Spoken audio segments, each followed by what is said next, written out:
নিয়েই তো কত সমালোচনা হয়, ওটা বললে তো আরো হবে। তো পঞ্চম যেটা বলতেছিলাম জীবনের রোগ, সেটা হলো মেরে দোস্ত গাফলত, উদাসীনতা। মৌত থেকে উদাসীন হওয়া, কবর থেকে উদাসীন হওয়া, আখেরাত থেকে উদাসীন হওয়া, হিসাব কিতাব থেকে উদাসীন হওয়া। ইব্রাহিম ইবনে আদম রহমতুল্লাহ আলাইকে জিজ্ঞাসা করছিলেন যে ইব্রাহিম, প্রজা হিসাবে তো আমরা খারাপ ছিলাম না, আর রাজা হিসাবে তোমার মতো রাজাই হয় না,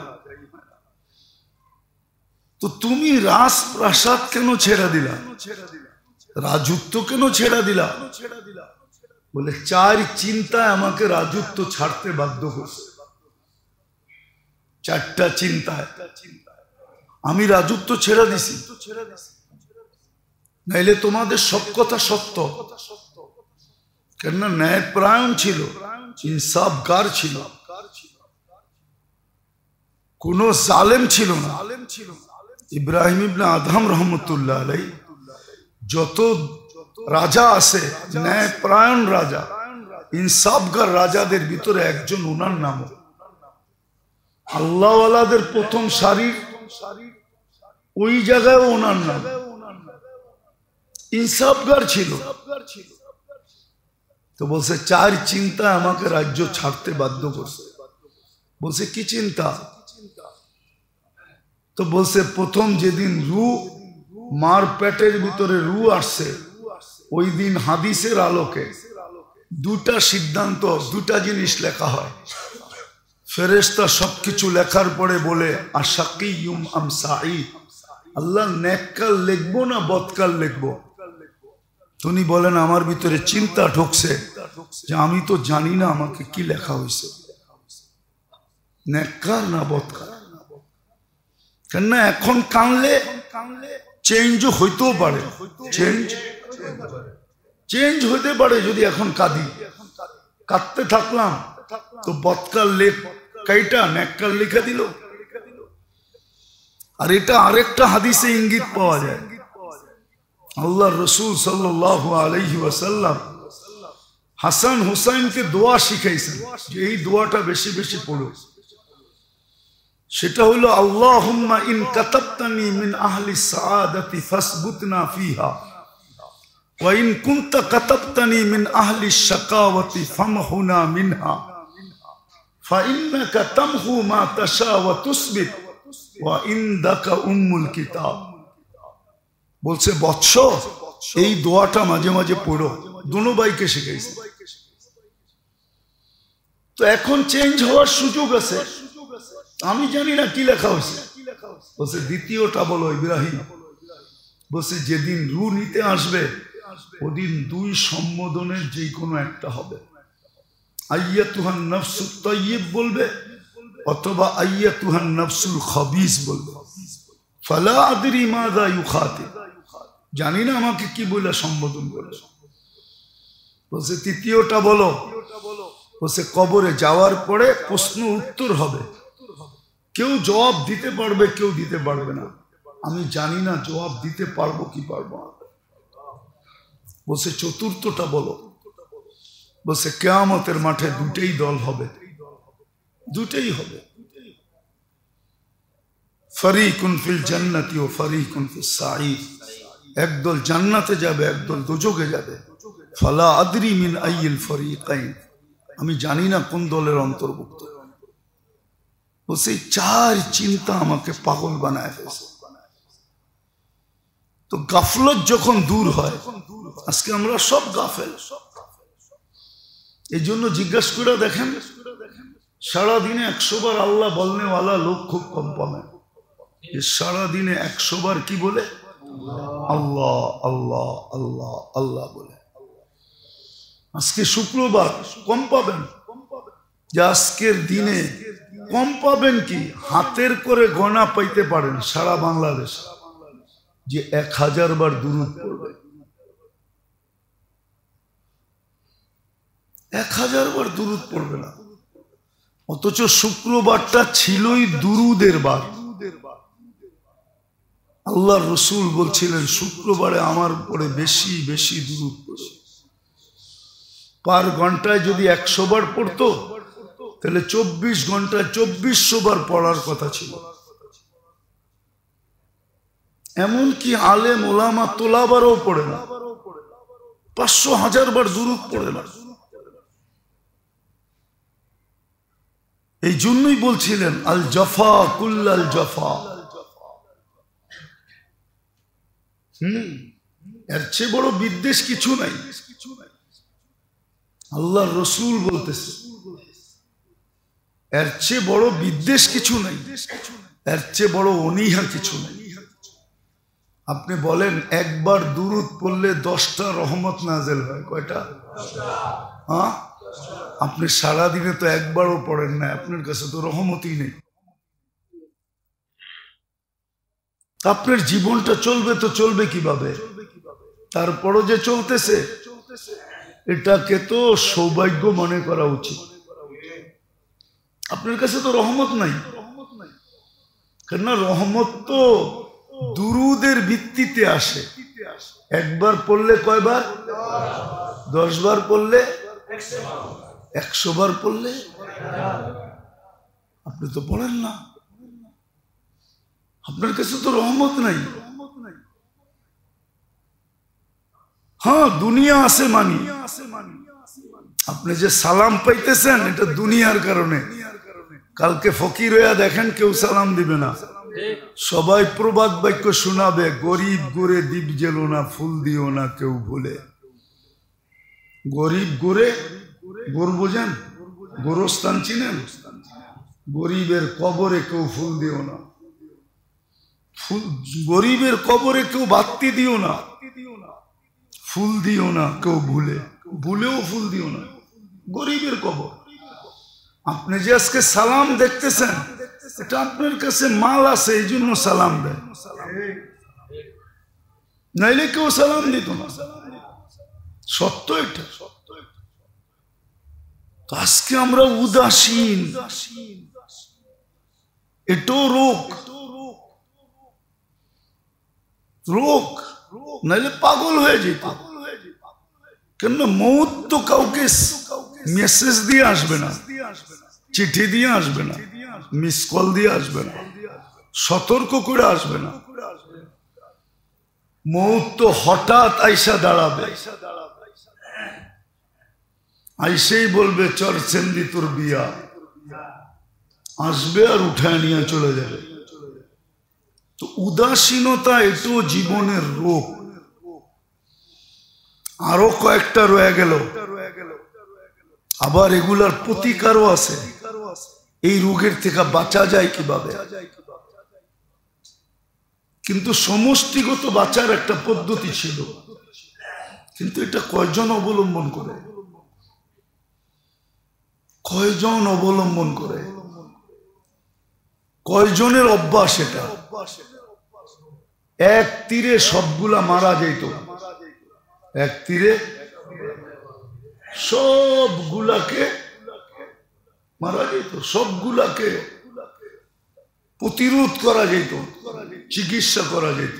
কিন্তু কয়জন এটা অভ্যস্ত? খুব কম পাওয়া যায়। আরে শুনায়া না পড়ুক, মনে মনে পড়লেও তো হইতো। কয়জন আছে ইস্তেগফারে অভ্যস্ত? তাহলে বিলকুল নিষ্পাপ অবস্থায় সুস্থ হয়।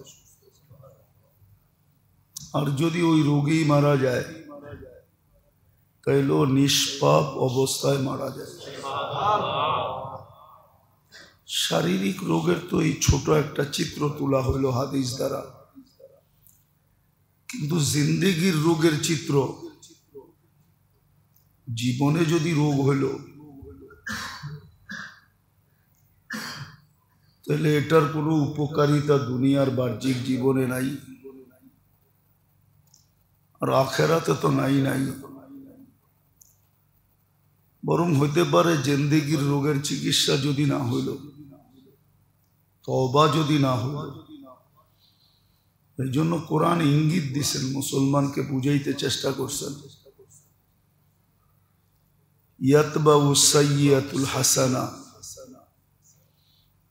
গুনাহ হবে, এটা স্বাভাবিক, মানুষ থেকে গুনাহ হবে, কিন্তু সদা সর্বদা গুনাহ হওয়ার সাথে সাথে একটা নেক আমল হওয়া চাই না। গুনাহ একে এক লেখা হয়, নেক আমল একে 10 লেখা হয়। একের থেকে এক মাইনাস হওয়ার পরেও 9 তার হাতে থাকে। আল্লাহর ব্যবস্থাপনা বড় সুন্দর, যদি কেউ মানে, আর যদি না মানে তাহলে তো আফসোস করতেই হবে, এটা তো চিরসত্য। আফসোস ব্যতীত আর কোনো রাস্তা থাকবে না, আফসোস তাকে করতে হবে। এই জন্য শারীরিক জিন্দেগির রোগের আলোচনা হইতেছিল, দুটা হয়তো বলা হয়েছিল। তো জিন্দেগির প্রথম রোগ যেটা মানুষের জীবনে হয়, এটা হলো ইয়াকিন আর বিশ্বাসের দুর্বলতা, আল্লাহর ওয়াদার উপরে এবং আল্লাহর ওয়াইদের উপরে। আল্লাহ রসুলের ওয়াদা, আল্লাহ রসুলের ওয়াইদ, অথবা এইভাবেও বলা যায় আল্লাহর ওয়াদা এবং ওয়াইদের উপরে দুর্বলতা। আল্লাহ যে ওয়াদা করছেন, করলে কি দিবেন, এটার ব্যাপারে সন্দিহান হওয়া, দুর্বল মনোভাব রাখা, না করলে কি শাস্তি দিবেন, এটার ব্যাপারে উদাসীন থাকা, সন্দিহান হওয়া, এটা জীবনের প্রথম রোগ। দ্বিতীয় যেই রোগ, মুহাম্মদুর রাসূলুল্লাহ সাল্লাল্লাহু আলাইহি ওয়াসাল্লাম একমাত্র জীবন বিধান, পদ্ধতি, নিয়ম। রাসূলুল্লাহ সাল্লাল্লাহু আলাইহি ওয়াসাল্লামের আদর্শই একমাত্র মানুষের সফলতার জন্য মাপকাঠি। এই ব্যাপারে সন্দিহান থাকা বা উদাসীন থাকা, এটাও জীবনের রোগ। 90% মুসলমানই দেখা যায়, মুসলমান দাবি করে বটে, মুসলমান বটে, অনেক সময় দেখা যায় ভালো নামাজিও বটে, ভালো ইবাদত বন্দেগীও করে, কিন্তু রাসূলুল্লাহ সাল্লাল্লাহু আলাইহি ওয়াসাল্লামের আদর্শের ব্যাপারে বড় উদাসীন বহুত মানুষ পাওয়া যায়, অনেক সংখ্যায় পাওয়া যায়, যারা মোটামুটি ইবাদত বন্দেগী খুব করে। অফিসে পাবেন, আদালতে পাবেন, মেইলে পাবেন, ফ্যাক্টরিতে পাবেন, হাটে পাবেন, বাজারে পাবেন, সমাজের সর্বস্তরে পাবেন, কিন্তু মুহাম্মদুর রাসূলুল্লাহ সাল্লাল্লাহু আলাইহি ওয়াসাল্লামের আদর্শকে মনে প্রাণে জীবনে আঁকড়ায়া ধরা, এটার ব্যাপারে সন্দিহান অনেক মানুষ পাবেন। অনেক সময় বলেও, আপনারা এত বাড়াবাড়ি করেন কেন? আচ্ছা বলেন, বাড়াবাড়ি করতে কে হইল? একটা উদাহরণ দিই। আল্লাহ পুরুষকে সাজাইছেন দাড়ি দিয়া, ঠিক আছে, মহিলাকে সাজাইছেন লম্বা লম্বা চুল দিয়া। এখন মহিলা যদি চুল না রেখা সব সময় মাথা নাড়া করে, বলেন ঘরের পুরুষের কাছে কি ভালো লাগবে?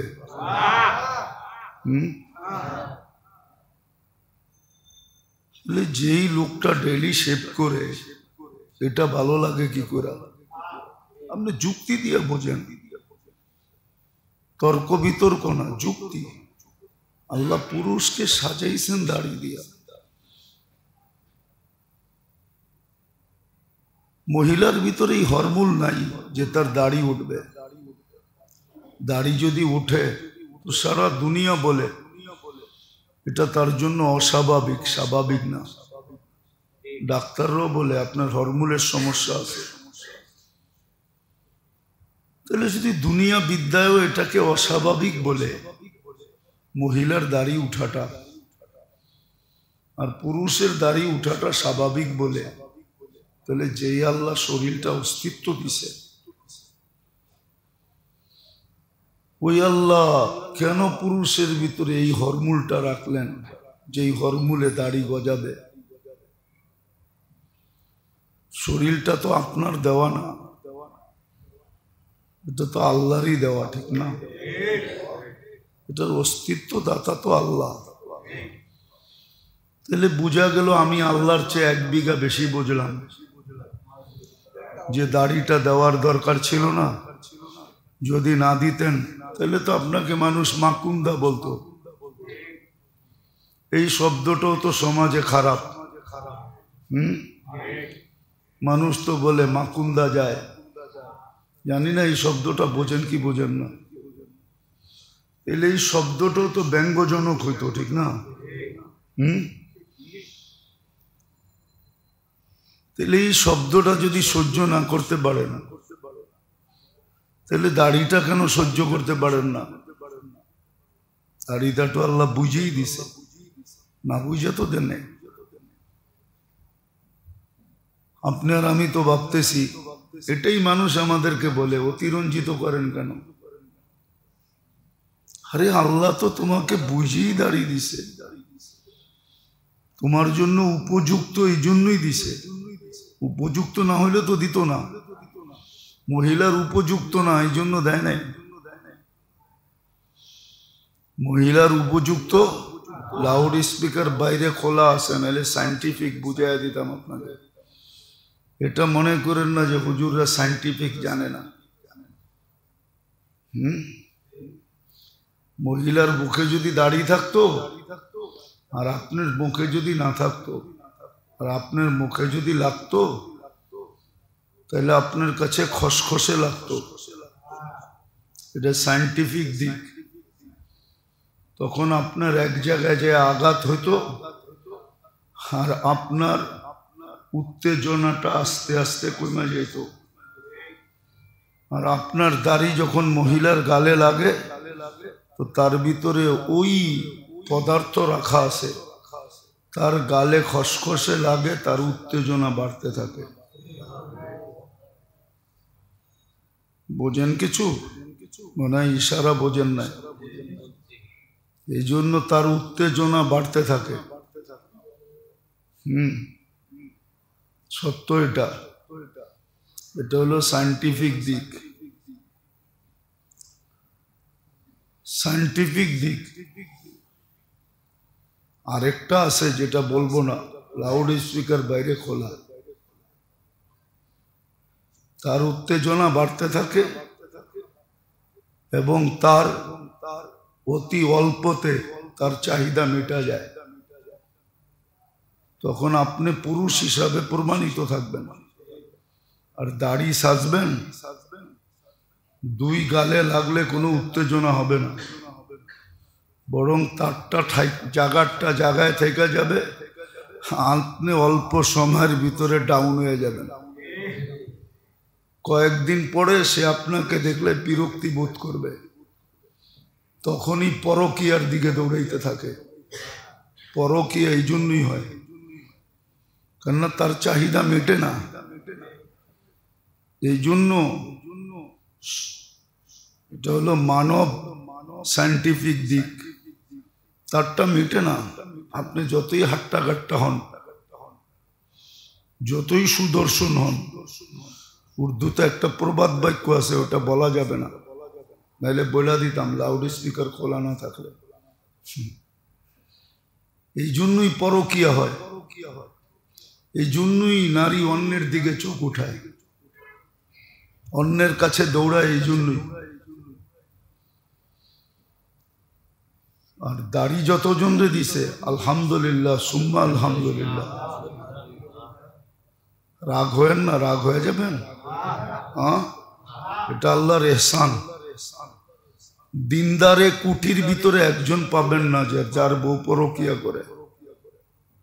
দিনদার যারা, বাইঙ্গেই বইলা দিই, হুজুর গো বউরা পরকিয়া করে, এরকম বিরল। কি এটা? কি বিরল? বিরল পাওয়া যায় না। কিন্তু বাকিদেরটা, ওটা সংখ্যায় গয়না শেষ করা যাবে না কতজনেরটা পরকিয়া করে। পরকিয়া সমাজে এই জন্যই আসছে। যাক, এটা আমার আলোচ্য বিষয় না, কথায় কথা চলে আসলো, এই জন্য বললাম। ওই যে অনেকে বলে না যে নবীর আদর্শ নিয়ে আপনারা এত বেশি বাড়াবাড়ি করেন কেন? আরে বাড়াবাড়ি তো আমাদের জন্য করি না। আমার বাড়াবাড়ি করার কি আছে? আমার তো বাড়াবাড়ি করার দরকার নেই। কেন বাড়াবাড়ি করব? আমি আপনার আখেরাতের জন্য বাড়াবাড়ি করতেছি। আপনার জিন্দেগি যেন রোগে আক্রান্ত না হয়, কেননা একদিন আপনাকেই বকতে হবে। সত্য এটাই, আপনি বকবেন। ওই দিন চিৎকার দিবেন যে হায় যদি মেনে নিতাম। কোরআন এটাই বলে, ইয়া লাইতানি ইত্তাখাযতু ফুলানান খলিলা, ইয়া লাইতানি ইত্তাখাযতু মা'আর রাসূলি সাবিলা। হায় যদি নবীর আদর্শ মেনে নিতাম, তাহলে আজকে চেহারা কালো হইতো, হওয়া দেখতে হইতো না। আজকে চেহারা কালো হইতো না। তো দ্বিতীয় যুগ যেটা হয়, আজকে মুসলমানের দুরবস্থার কারণ এটাই। আল্লাহ মুসলমানের উপরে বড় নারাজ, আর নারাজ হওয়ার প্রমাণ আছে। এই জন্য হাদিসও আছে, একদিন আসবে তোমাদের গণ্য মান্য যাদেরকে তোমরা সমাজে আল্লাহওয়ালা বলো, এরা দোয়া করবে, কিন্তু দোয়া কবুল হবে না। হাদিসে সুস্পষ্ট আছে, দোয়া কবুল হবে না। আজকে দোয়া কবুল হয় না। দোয়া তো ডেলি হয়, চোখের পানি ডেলি ঝরানো হয়, কিন্তু দোয়া কবুলের কোনো নিদর্শন দেখা যাইতেছে না।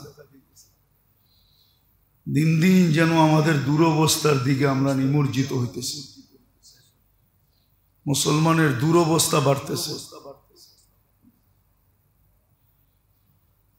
দুরবস্থা বাড়তেছে, দুরবস্থা বাড়তেছে মুসলমানের। আপনি অ্যানালাইসিস করতে পারবেন না, অ্যানালাইসিস নাই আমাদের ভিতরে। ধর্মীয় অ্যানালাইসিস আমাদের শেষ হয়ে গেছে। নাহলে কালকে যারা দেখছে, যার ভিতরে ধর্মীয় অ্যানালাইসিস আছে, ও কোনোদিন এই দৃশ্য সইতে পারে না। ইসরায়েলের প্রধানমন্ত্রী গাজায় আয়সা নাইমা যে হাসিটা দিছে, ওই হাসিটা কোনো মুসলমান সইতে পারে না। যে এটা সয় কি করে? একটা উপত্যকা, একটা এলাকা মাটির সাথে মিশায়া দিয়া সে অট্ট হাসি দিতেছে। আপনি কিভাবে অ্যানালাইসিস করতেছেন? কিভাবে সইতেছেন? দুরবস্থা কেন? দুরবস্থার কারণও আছে। আল্লাহ তো বলেই দিয়েছেন, ইল্লাম ইয়াতুবু ফাআনা তাবিবুহুম। কেননা মুসলমানের পরে আল্লাহ আমাদেরকে নির্বাচিত করছেন। আমরা সিলেক্টেড, আমরা কোনো ভোটে জিতি নাই। মুসলমানের ঘরে আসার ব্যাপারে আল্লাহ স্বয়ং নিজে আমাদেরকে নির্বাচিত করছেন, উম্মতে মুহাম্মদী হিসাবে নির্বাচিত করছেন। সত্য এটাই। যাদেরকে এত বড় দুনিয়ার কোন দলের থেকে নির্বাচিত হওয়ার পরে দলের বিরোধিতা করলে, ওই দলের, ওই রাষ্ট্রের, ওই জনগণের বিরোধিতা করলে যদি শাস্তির উপযোগী হয়, রাতের অন্ধকারে ভেগে যেতে হয়। আল্লাহ তো আল্লাহ, ঠিক না? এর বিরোধিতা করবেন আর আপনার কোনো শাস্তি হবে না, এটা তো হইতেই পারে না। এটা লজিক বলে না, যুক্তি বলে না, তর্ক বলে না, শাস্তি পাইতেই হবে। আল্লাহ নির্বাচিত করছেন মুসলমানের ঘরে উম্মতে মুহাম্মদী হিসাবে। আপনি জানেন না উম্মতে মুহাম্মদী স্টিকারটা কত দামি স্টিকার? বহুত স্টিকার আছে, গাড়িতে লাগানো থাকলে সেলুট দেয়। সাধারণ পুলিশ কি করে? সেলুট দেয়। আছে, আমাদের দেশও বহুত স্টিকার আছে যেগুলা লাগানো থাকলে, গায়ে লাগানো নাই, শুধু গাড়িতে লাগানো আছে। ও গাড়িকে সেলুট দিতেছে, গাড়িকে না দেয় না? দেখেন না, চিনেন না? মাঝে মাঝে দেখেন আর্মিদের গাড়িতেই পিছনে সামনে স্টার লাগানো আছে, স্টার, 1 স্টার 2 স্টার 3 স্টার লাগানো আছে। যায়েন রাস্তাঘাটে,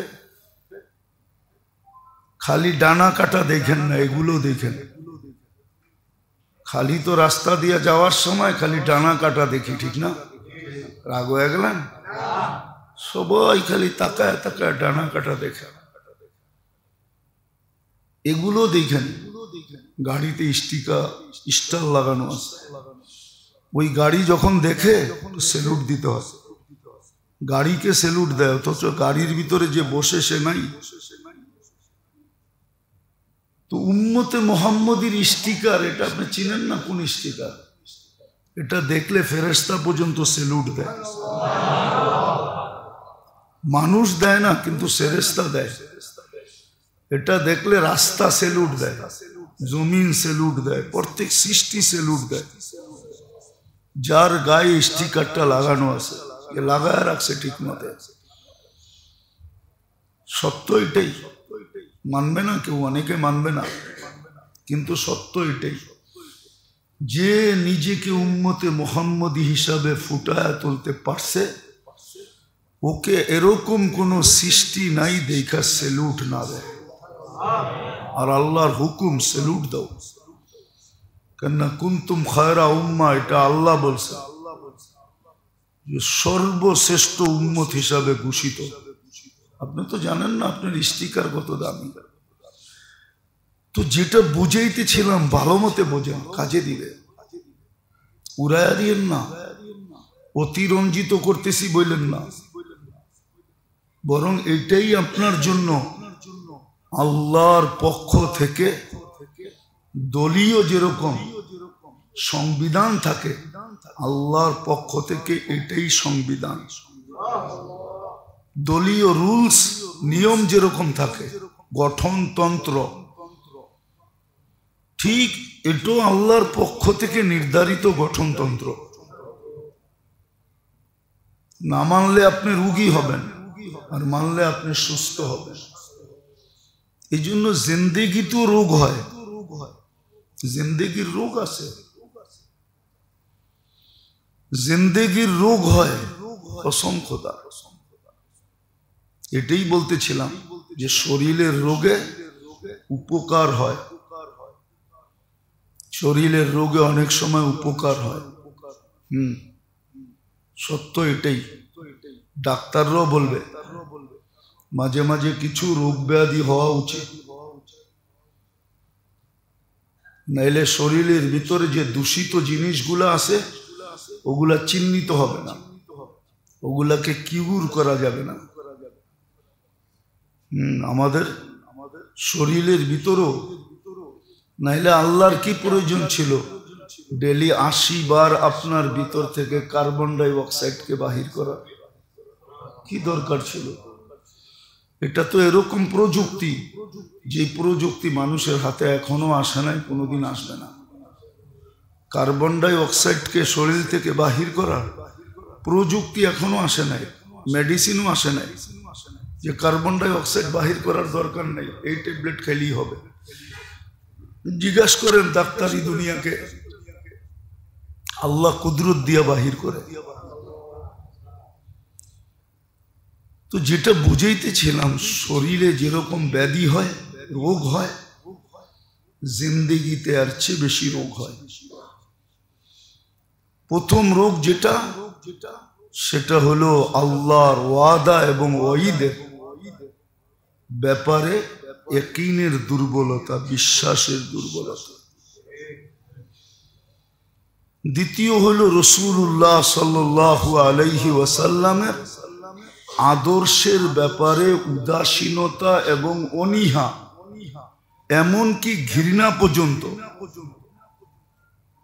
আপনি নাউজুবিল্লাহ পড়লে লাভ হবে না। মুসলমানের কাছে এখন আল্লাহর রসুলের আদর্শ ঘৃণিত, যার কারণেই তো এই দুরবস্থা। আল্লাহর রসুলের আদর্শ, রসুল মুসলমানের কাছে বিশেষ করে এটা ঘৃণিত, দীক্ষিত, অবহেলিত, লাঞ্ছিত, বঞ্চিত। অথচ দুনিয়ায় বহুত লোক পাওয়া যাবে, বহুত লোক পাওয়া যাবে যারা মুসলমান না, কিন্তু আল্লাহর রসুলের আদর্শকে ফলো করে শুধু একটু সুখের জীবন কাটানোর জন্য, সুস্থ জীবন কাটানোর জন্য। আপনি চলেন, আমি আপনাকে দেখায় দিব যে এরা ফলো করতেছে এক একটা সুন্নতকে, সে তার সুস্থতার জন্য, এই জীবনে সুস্থ থাকার জন্য সে ফলো করতেছে। পাওয়া যাবে,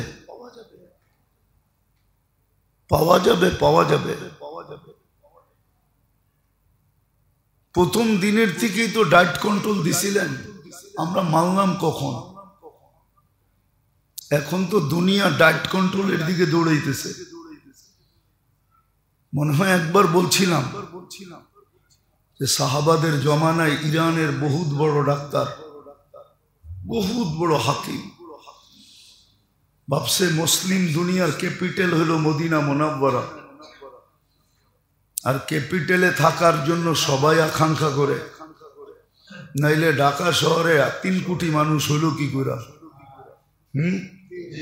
এরকম গাদাগাদি করে থাকার দরকারটা কি? সারা দেশই তো খালি পড়ে আছে, ঠিক না? যোগাযোগ ব্যবস্থাও তো এখন খারাপ না, ঠিক না? দেশেও তো থাকতে পারে, ঠিক না? খেতার গাঠটি লইয়া আইসা ঢাকা থাকার দরকার কি? কি কন? সত্য তো? কেন থাকবে ঢাকা শহরে গাদাগাদি করে? গাদাগাদি করে তো সবাই থাকে ক্যাপিটাল হিসাবে, ঠিক না? প্রবাদ বাক্য একটা শিখছে, যদি হয় কহর নাসারিও শহর। জানেন এই প্রবাদ বাক্য? মনে হয় জানেন না, অনেকে জানে না। যদিও হয় কহর নাছারিও শহর, এই প্রবাদ বাক্যের তো ও ভাবছে ক্যাপিটাল মদিনা মুনাওয়ারা, ক্লিনিক খুললে খুব চলবে। আয়সা মদিনায় জাগা জুগা দেখা বিশাল ক্লিনিক খুলে বসে আছে, কিন্তু রুগী তো একটাও নাই।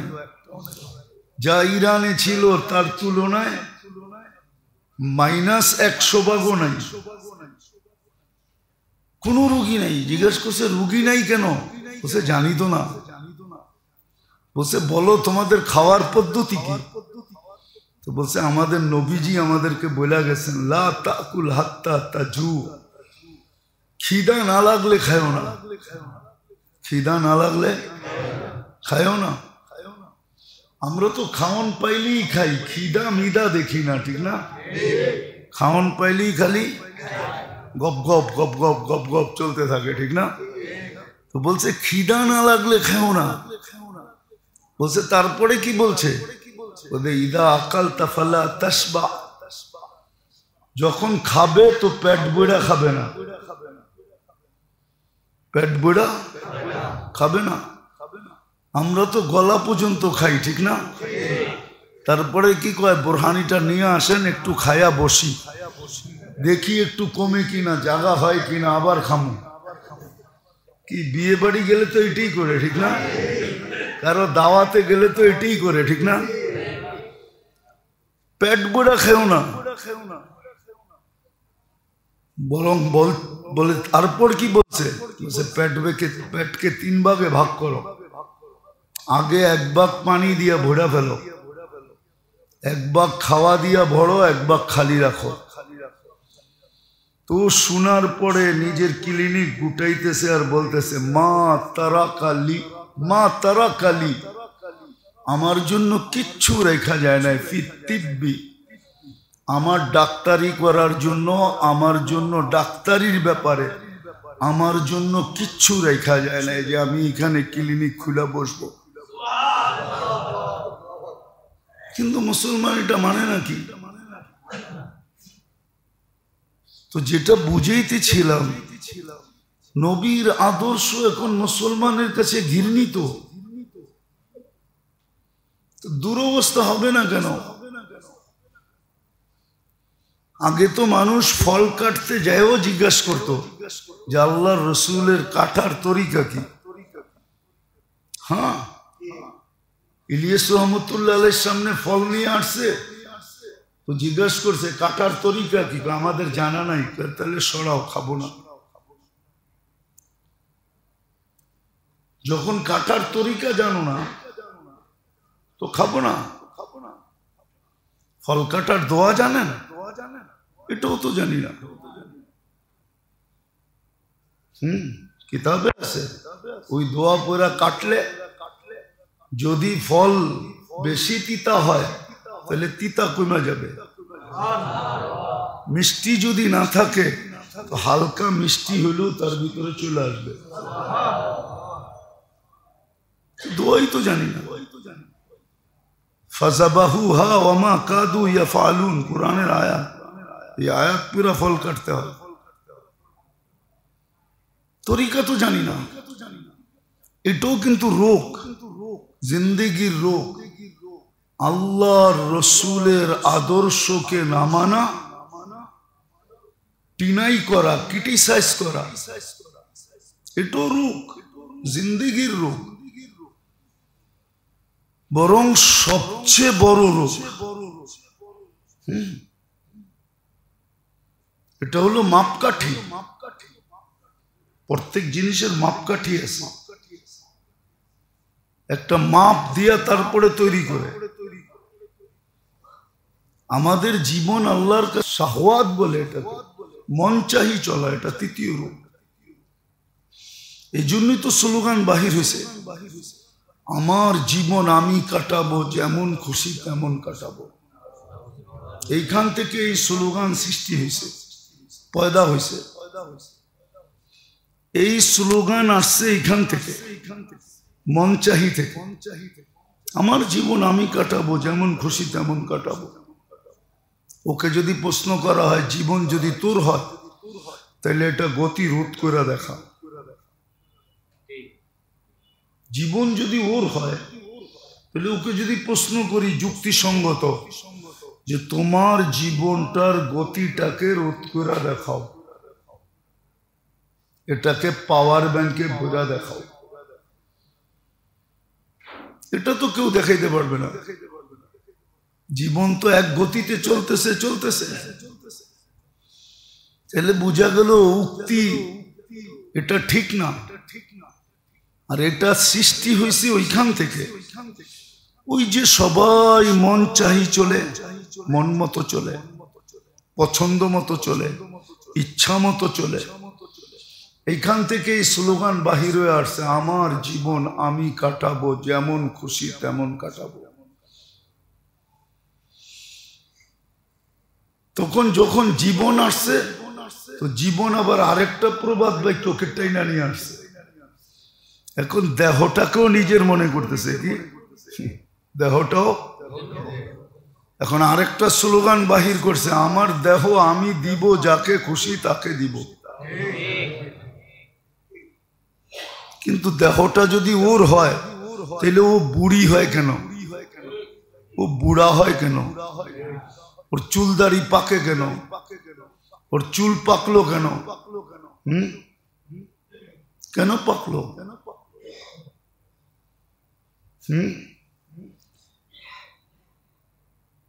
কত মডেল আলাই তো ছিল এক সময়, মানুষ চোখ তুলে তাকাইতো, এখন কেউ তাকায় না। পত্রিকায় তো মাঝে মাঝে দেখি বহুত নায়িকা আছে, বহুত নায়িকা আছে, ছোট পর্দার হোক আর বড় পর্দার হোক, খোঁজলে পাবেন 2-4 জন এখন বস্তিতেও বাস করে। পেপার উঠান, বলবেন হুজুর কি এগুলো দেখেন? পেপারে লেখছে, আমার দেখতে অসুবিধা কি? পেপারে যদি না লেখতো তাহলে তো আমি বস্তিতে যেয়ে খুঁজতাম না। লেখছে তো মিডিয়া আলারা, ঠিক না? না লেখে নাই? হ্যাঁ আছে, সত্য। বস্তিতেও বাস করে, কেউ তাকায় না এখন। তো দেহটা যদি ওরই হইতো তাহলে ও তো দেহটাকে এই দুর্দশায় পড়তে দিত না, ঠিক না? বুঝা গেল দেহটাও আমার না। এই দুইটা স্লোগান পয়দা হয়েছে, সৃষ্টি হয়েছে এই রোগের থেকে, যেটাকে বলে মন চাহি জীবন। এটার থেকে এই দুইটা স্লোগান তৈরি হয়েছে। আর তৈরি মুসলমান করে নাই, যারা ডুবছে। ওই উর্দুতে একটা প্রবাদ বাক্য আছে, हम तो डूबे हैं सनम तुझे ले डूबेंगे। हम तो डूबे हैं सनम, বোঝেন? মনে হয় উর্দু বোঝেন না, ঠিক না? এটা উর্দু হিন্দি দুটোটাতেই বলা হয়, অসুবিধা নেই। এটাকে হিন্দিতেও বলা হয়, বরং সনম হিন্দিরই, উর্দু না। हम तो डूबे हैं सनम এটা হিন্দি, এটা উর্দু না। আবার কেউ রাগ হবেন না যে পাকিস্তানি হয়ে গেছি, না, ইন্ডিয়ানই আছি।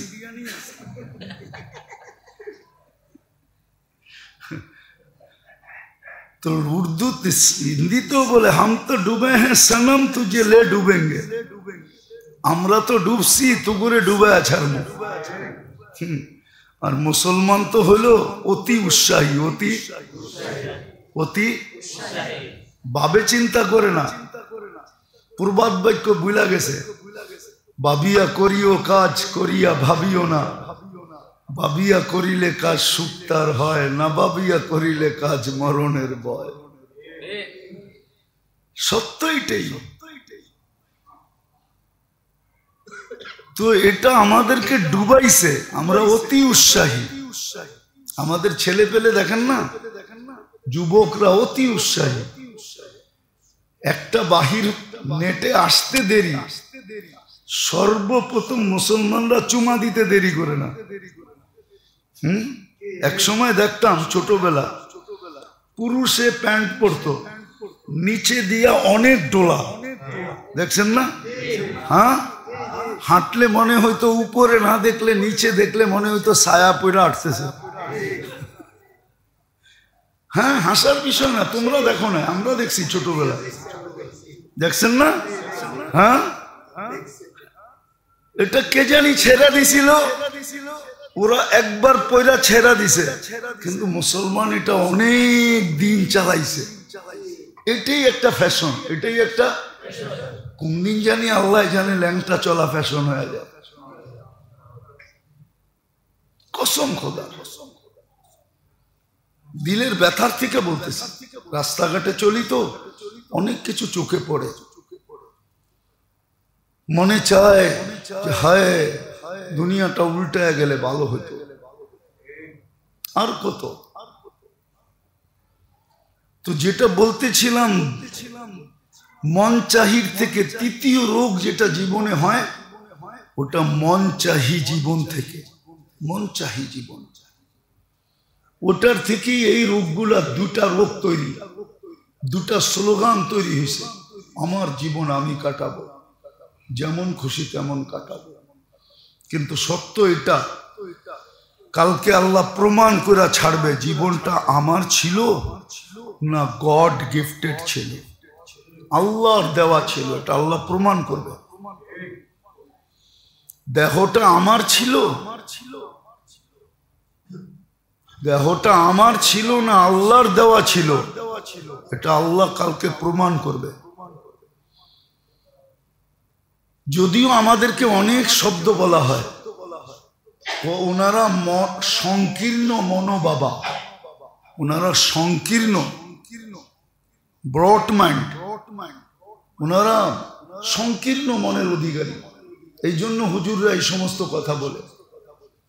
এইখানে সংকীর্ণ আর উদারতা কি আছে বলেন? এটা কি উদারতা? এটাই যে যেই কোনো প্লেন এসেই এই এয়ারপোর্টে নামতে পারবে। তাহলে সেনাবাহিনীর জন্য এয়ারপোর্ট আলাদা কেন? কি বিমান বাহিনীর জন্য আলাদা না? না আলাদা না? আলাদা কেন? আলাদা বুঝান আমাকে যুক্তি দিয়া। বিমান বাহিনীর জন্য এয়ারপোর্ট আলাদা কেন? কি নাই বাংলাদেশে?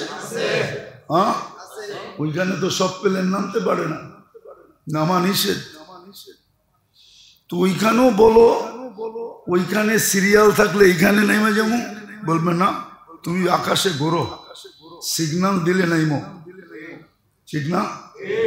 তুমি কেন কও সব প্লেন এইখানে নামতে পারবে? আমার দেহ আমি দিব, যাকে খুশি তাকে দিব। এটা তো এরকমই হইল ওপেন এয়ারপোর্ট, ঠিক না? এটা কেন হবে? আল্লাহ প্রমাণ করবে। এটা শুধু ভালো মতে বোঝেন, আমাদের উপরে বিরক্ত হয় না। অনেকে বললেও বিরক্ত হয়। ক্ষতি আপনার হবে, আমার হবে না। ক্ষতি আপনার হবে। একদিন আপনি চিৎকার দিবেন, একদিন আপনি চিৎকার দিবেন, ওই চিৎকার দুনিয়া দেখবে ইনশাআল্লাহ। ওই দিন আপনার বিবেকের পর্দা খুলবে, কিন্তু কোনো লাভ হবে না। আজকে আমরা খোলাইতে চাইতেছি, কিন্তু আপনি যাইতা দইরা, অনেক সময় হয় না দরজা খুলতে চায়, ভিতর থেকে একজনে যাইতা ধরে যাতে না খুলতে পারে। তা আপনি ভিতর থেকে যাইতা ধরছেন যেন আমার বিবেকের পর্দার খোলা দরকার নেই। চতুর্থ যে রোগ মানুষের ভিতরে হয়, চতুর্থ যে রোগ মানুষের ভিতরে হয়, যদিও দুনিয়ার মানুষ নিজেকে শিক্ষিত বলে যে আমরা শিক্ষিত,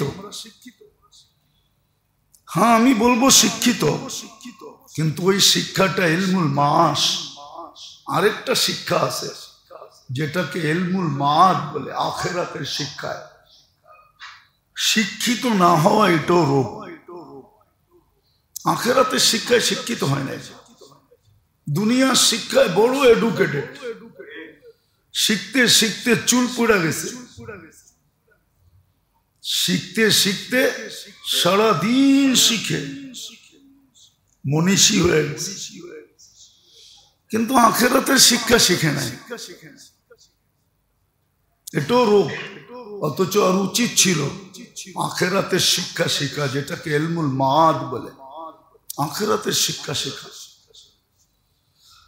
আখিরাতের ব্যাপারে জ্ঞাত হওয়া এটা উচিত ছিল, না শিখাটা এটা রোগ।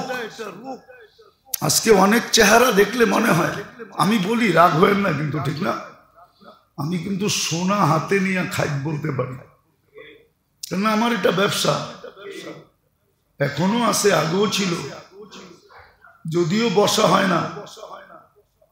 কিন্তু আমরা মাঝে মাঝে চেহারা দেখলো বুঝি যে কোন চেহারা আমার কথাটাকে ভালোভাবে নিতেছে আর কোন চেহারা বিরক্তি বোধ করতেছে, দেখলে বুঝি। কিন্তু রাগ হয় না, কিন্তু সামনে থাকে না দর্শক, তোদের চেহারা দেখলে বুঝি কারা নিতেছে আর কারা বিরক্তি বোধ করতেছে, যে মোল্লার কোনো খেয়ালে কাম নাই। আমরা চেহারা দেখলে বুঝি কোন চেহারাটা বিরক্ত হইতেছে। মাঝে মাঝে টাইম ওভার হয়ে যায় না, বুঝি যে কে কে বিরক্ত হইতেছে, বুঝি। এমন না যে বুঝি না, কেন চোখ দেখতে দেখতে দেখতে চোখ অন্যরকম হয়ে গেছে। আমার জীবনের কাহিনী আছে, নাম বলবো না। আমরা চাচা চাচা বলতাম তাঁতিবাজারে, এখনো আছে বেচা। বড় জুয়েলারির মালিক, একটা না কয়েকটার মালিক। এক জামাই জামাই বলে একদিন নিয়ে আসছে হীরা, ডায়মন্ড নিয়ে আসছে, বলতেছে জামাই দেখো তো ডায়মন্ড কিনা। আমি দেখা বলতেছিলাম যে এটা ডায়মন্ড না। বলছে জামাই সব মেশিনে তো বলে ডায়মন্ড। তাই আমি বললাম চাচা আপনার অভিরুচি, কিনতে পারেন। তো কেনার পরে 1 সপ্তাহ 1.5 সপ্তাহ পরে এসে বলতেছে জামাই আসলে বিরাট বড় একটা গচ্ছা খাইলাম। তোমার কথাই ঠিক আছে, এটা তো হীরা না, এটা তো রাশিয়া আর্টিফিশিয়াল বানাইছে। হীরার প্রলেপ দিয়া, জারকুনের উপরে হীরার প্রলেপ দিছে, দিয়া মার্কেটে ছেড়ে দিয়া পয়সা কামাইছে। তো আমরা বুঝি কারা আমাদের কথা বিরক্তি বোধ করে, চেহারা দেখলে বুঝি, কিন্তু আমরাও অপারক। না বললে কিয়ামতের দিন গলায় ফান্দা না আসে, এই জন্য বলতে বাধ্য। নাহলে আপনারে বিরক্ত করার আমার কি দরকার? আপনি আমার খান না, পড়েন না, চাকরি করেন না, আমি আপনার খাই না, পড়ি না, চাকরি করি। আপনি বলবেন মসজিদে তো করেন, এটা দায়িত্ব হিসাবে করি, চাকরি হিসাবে করি না। চাকরি হিসাবে করলে কমিটির লোক শুনতেছে, এত অল্প বেতনে কর্ম কেন? সারা মাসে যা দেয় ওটা তো 1 জুমা পড়াইলে আর চেয়ে বেশি দিবে। অফার আছে আমার কাছে, 4 জুমা 4 জায়গায় পড়াইলে এর 4 গুণ না, এর 10 গুণ পামু, 10 গুণ।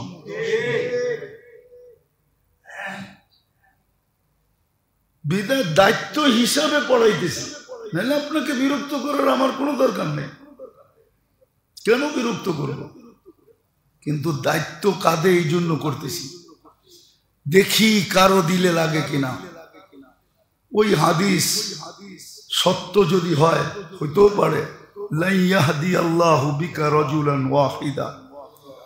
আলী রাদিয়াল্লাহু তাআলা আনহুকে বলছিলেন আল্লাহর রাসূল সাল্লাল্লাহু আলাইহি ওয়াসাল্লাম, একজনও যদি সঠিক পথ পায় তাহলে সারা দুনিয়া কামানের চেয়েও বড় কামাই হয়ে যাবে, সারা দুনিয়ার মালিক হওয়ার চেয়েও বড় কামাই হবে। আর আলহামদুলিল্লাহ সুম্মা আলহামদুলিল্লাহ, রাস্তাঘাটে করলে দেখি অনেক যুবক এসে চোখের পানি জড়ায়। পাড়াগায় গ্রাম, যদিও এটা সিরাজদি খান থানা, কিন্তু ইউনিয়নটা একবারে অনেক ভিতরে।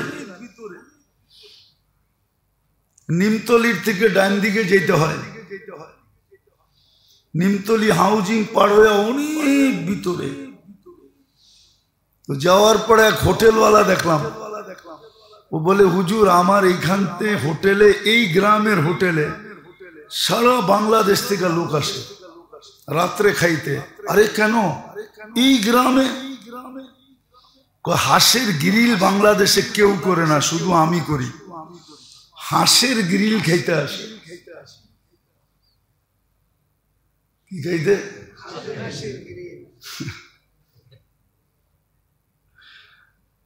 হাঁসের গ্রিল খাইতে ওই অজয় পাড়া খায় গ্রামে যায়। বুঝানোর জন্য বলতেছে। তো দুনিয়ার বিদ্যায় আপনি বিদ্বান হতে পারেন, কিন্তু আসলে যেটা ইলমুল মাআদ যাকে বলে, আখিরাতের বিদ্যা, মুসলমান বড় অজ্ঞ। এটাও রোগ, এটাও দুনিয়ার বিদ্যায় বড় অ্যাডভান্স, দুনিয়ার বিদ্যায় বড় অ্যাডভান্স। তারপরের রোগ যেটা হয় জিন্দেগিতে, সেটা হলো গাফলতের রোগ। কি গাফলত?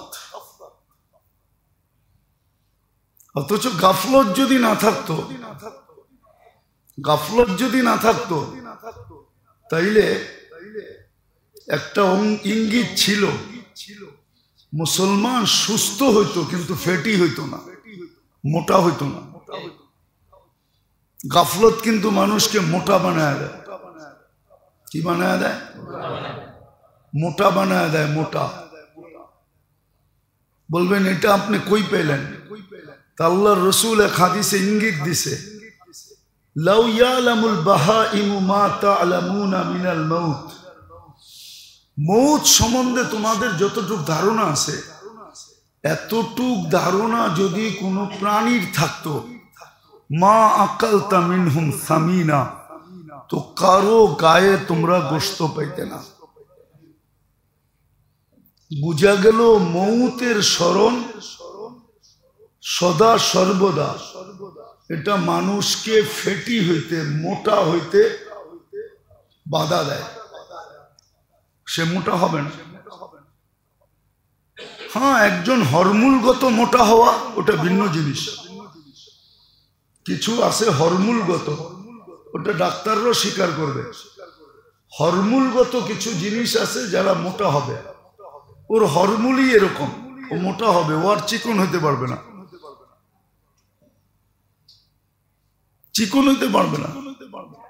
কিন্তু মৌতের স্মরণ মানুষকে চিকন বানায়, মোটা হইতে দেয় না। এটা যেরকম একটা আধ্যাত্মিক জিনিস, এটা একটা শারীরিক জিনিস। মৌত যে বেশি বেশি স্মরণ করবে ও মোটা হবে না, এটা একটা মেডিসিন। তো মৌতকে বেশি বেশি স্মরণ করা। গাফলতের রোগ আমাদের এখন, গাফেল সবাই, আখিরাতের থেকে গাফেল, মৌত থেকে গাফেল, কবর থেকে গাফেল, আল্লাহ থেকে গাফেল, রসুল থেকে গাফেল।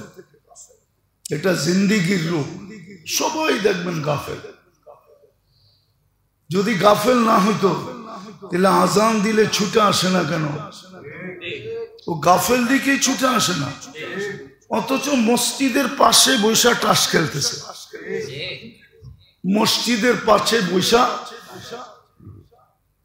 লুডু খেলতেছে, মসজিদের পাশে বৈশা ও দাবা খেলতেছে, মসজিদের দেওয়ালের লোকে ট্যাগ দিয়া ও পাবজি খেলতেছে, মসজিদে আসে না। হ্যাঁ, গাফেল রোগ এটা। রাগ হয় না, সময় নাই, নাহলে আমি দেখাইতে পারি। ডাক্তারি ভাবে প্রত্যেকটার থেকে শারীরিক কি রোগ তৈরি হয় এটা ডাক্তারি ভাবে দেখানো যায়, চিহ্নিত করা যায়। ওই বিদ্যা আমাদের কাছে আছে, এমন না যে নাই, আছে। ওই বিদ্যা শারীরিক কি রোগ তৈরি হবে এটা আপনাকে আমি আঙ্গুল দিয়ে দেখায় দেব। ডাক্তারি বিদ্যা মানবে, ওকে আমি মানতে বাধ্য করব যে এই কারণে এই রোগ তৈরি হয়েছে।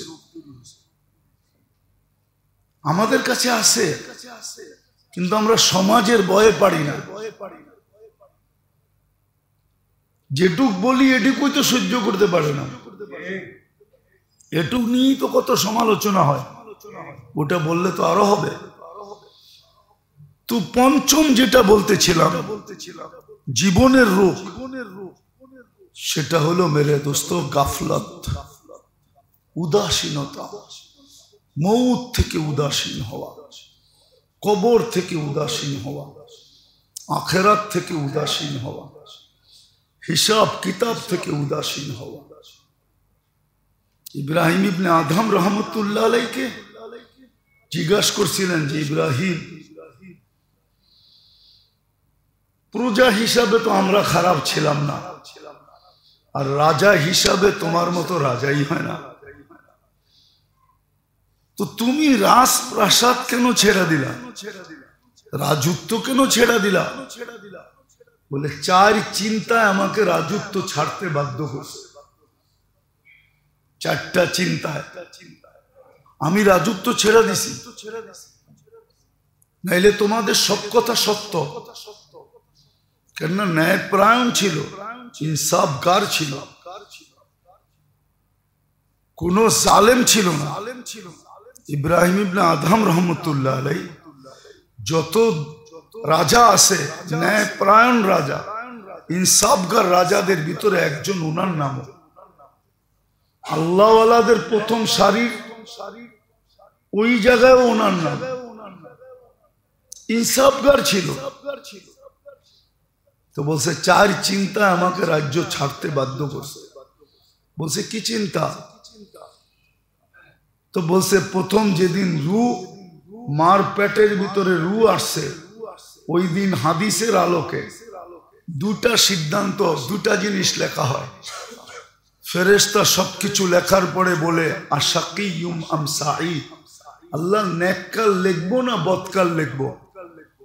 তিনি বলেন আমার ভিতরে চিন্তা ঢুকছে যে আমি তো জানি না আমাকে কি লেখা হয়েছে, নেককার না বদকার।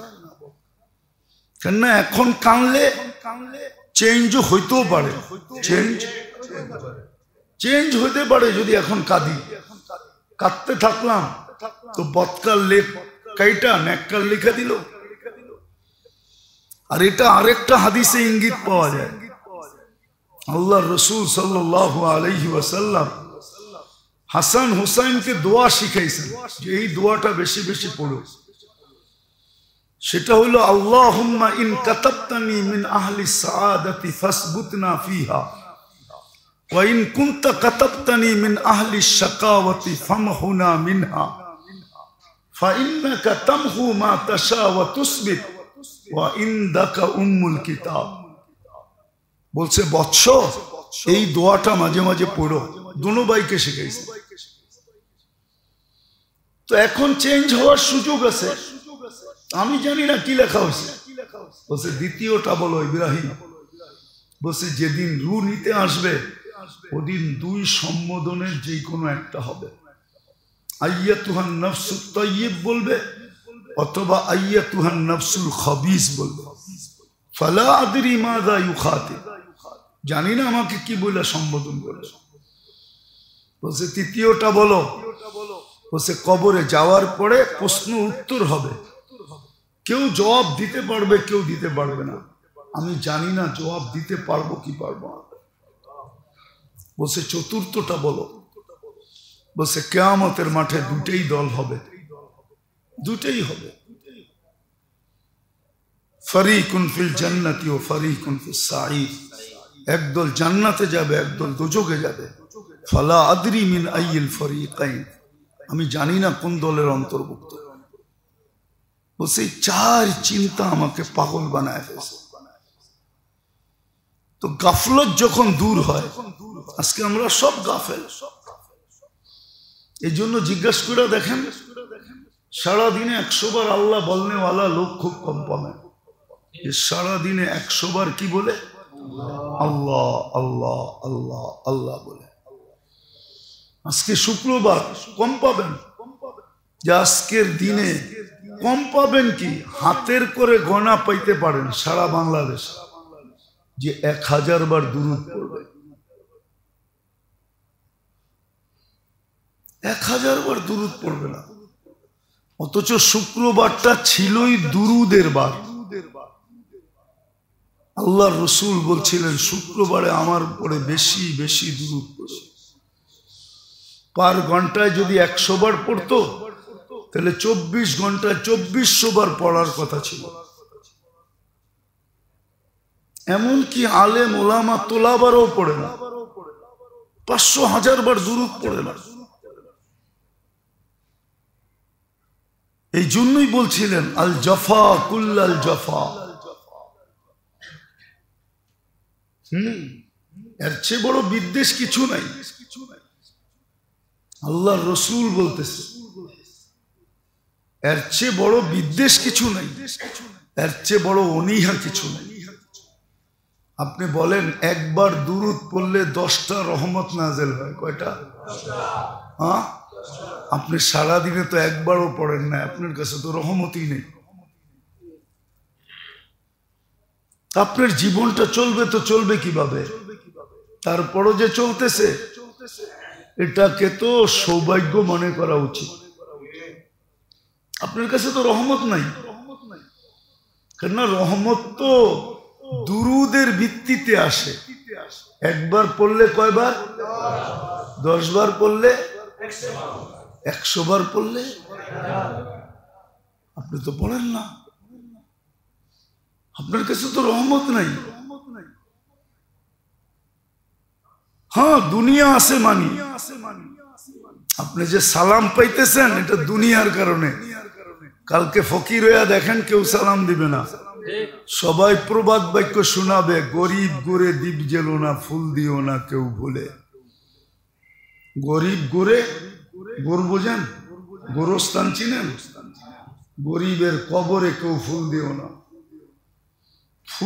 গরিবের কবরে কেউ বাতি দিও না, ফুল দিও না কেউ ভুলে, ভুলেও ফুল দিও না। গরিবের কবর। আপনি যে আজকে সালাম দেখতেছেন, এটা আপনার কাছে মাল আছে এই জন্য সালাম দেয়, নাইলে কেউ সালাম দিত না। সত্য এটা। আজকে আমরা উদাসীন, এটাও রোগ, রোগ, নাইলে পাগল হয়ে যেত। কেন? মৌত তো কাউকে মেসেজ দিয়ে আসবে না, চিঠি দিয়ে আসবে না, মিস কল দিয়ে আসবে না, সতর্ক করে আসবে না। মৌত তো হঠাৎ আইসা দাঁড়াবে, আইসেই বলবে চর সেন্দি তোর বিয়া, আসবে আর উঠায় নিয়ে চলে যাবে। তো উদাসীনতা এটাও জীবনের রোগ। আরো কয়েকটা রয়ে গেল, আবার এগুলার প্রতিকারও আছে। এই রোগের থেকে বাঁচা যায় কিভাবে? কিন্তু সমষ্টিগত বাঁচার একটা পদ্ধতি ছিল, কিন্তু এটা কয়জন অবলম্বন করে?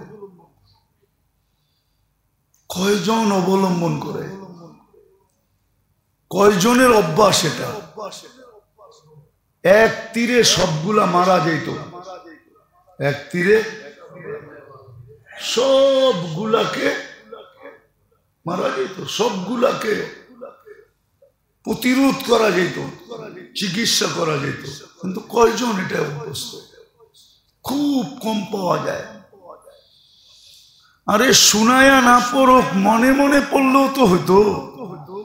কয়জন আছে ইস্তেগফারে অভ্যস্ত,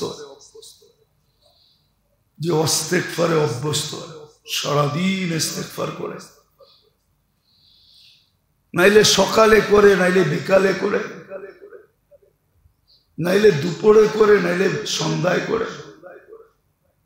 ইস্তেগফারে তো অভ্যস্ত না আমরা।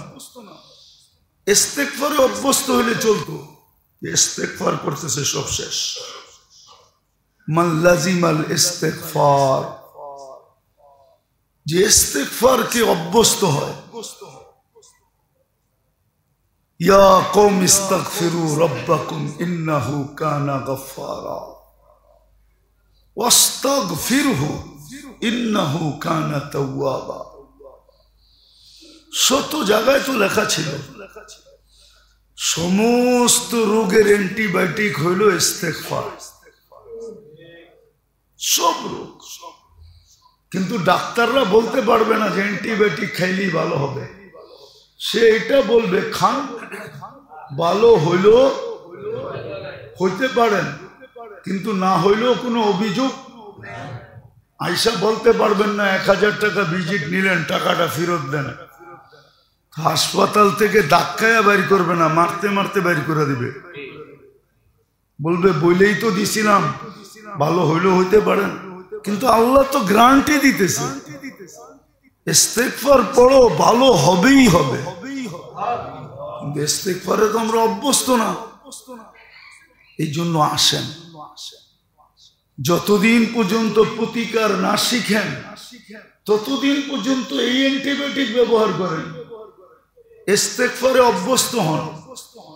সারাদিন 2-4-50 বার পড়েন, একাধিকবার পড়েন, 200 বার পড়েন।